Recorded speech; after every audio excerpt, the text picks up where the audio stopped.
Les indispensables avant de débuter une mission, c'est avoir, si vous voulez, ce qu'on appelle une roadmap, donc une feuille de route avec vraiment une collaboration qui est déjà fléchée avant de démarrer. Vous pouvez même proposer dès le départ des dates de rendez-vous pour le suivi du projet. En fait, pourquoi faire ça? Parce que ça permet tout de suite de poser un cadre, de rassurer votre client et vous de vous organiser, parce que vous savez d'avance quand est-ce que vous aurez à rendre les différents livrables de la mission et quand est-ce que vous avez vos rendez-vous avec les clients. Et l'avantage de le proposer, c'est que vous pouvez proposer aussi des créneaux ou des dates qui vous arrangent et de piloter complètement votre agenda.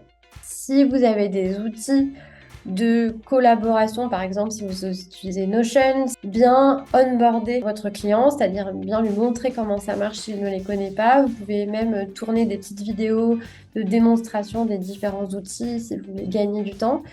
Et la dernière chose, c'est évidemment de bien se renseigner sur l'entreprise, sur le secteur, sur l'organigramme et sur les outils qui vont être utilisés pendant la mission.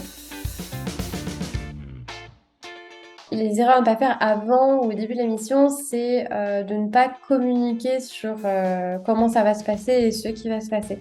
C'est pour ça que c'est important de proposer cette roadmap parce que ça vous évite qu'on vous demande ensuite toutes les 5 minutes où vous en êtes. Ça permet aussi de construire une posture d'expert. Moi, ce que je vous conseille aussi de faire en début de mission, c'est de bien poser les conditions de la mission, donc vos horaires de disponibilité, vos contraintes, vos règles pour les paiements. Et la dernière erreur, c'est d'inonder dès le début votre client de termes qu'il ne va pas comprendre. Vous allez vraiment le perdre. Donc, il faut éviter ce qu'on appelle le syndrome de l'expert et essayer d'être le plus pédagogique possible dès le démarrage.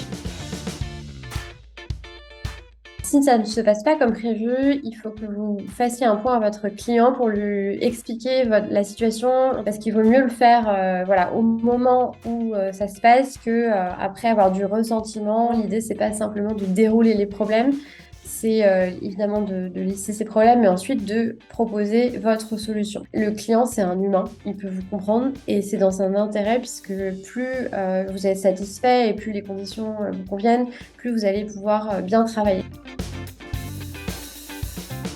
Pour bien clôturer une mission avec un client, moi, ce que je recommande, et par exemple pour les social media managers que j'accompagne dans mon programme, je leur recommande de faire un bilan de la collaboration en valorisant le travail qui a été fait, en montrant tout ce qui a été fait avec un petit résumé, les performances, si on peut parler de performances, voilà, vraiment le compte rendu. Puis ça vous permet aussi d'avoir un document que vous pouvez montrer à de nouveaux clients potentiellement. Je peux aussi vous recommander, si vraiment vous avez beaucoup apprécié la collaboration, de lui offrir un petit cadeau, par exemple un livre sur votre thème, le thème de votre mission, et de récolter aussi systématiquement un témoignage écrit, voire vidéo.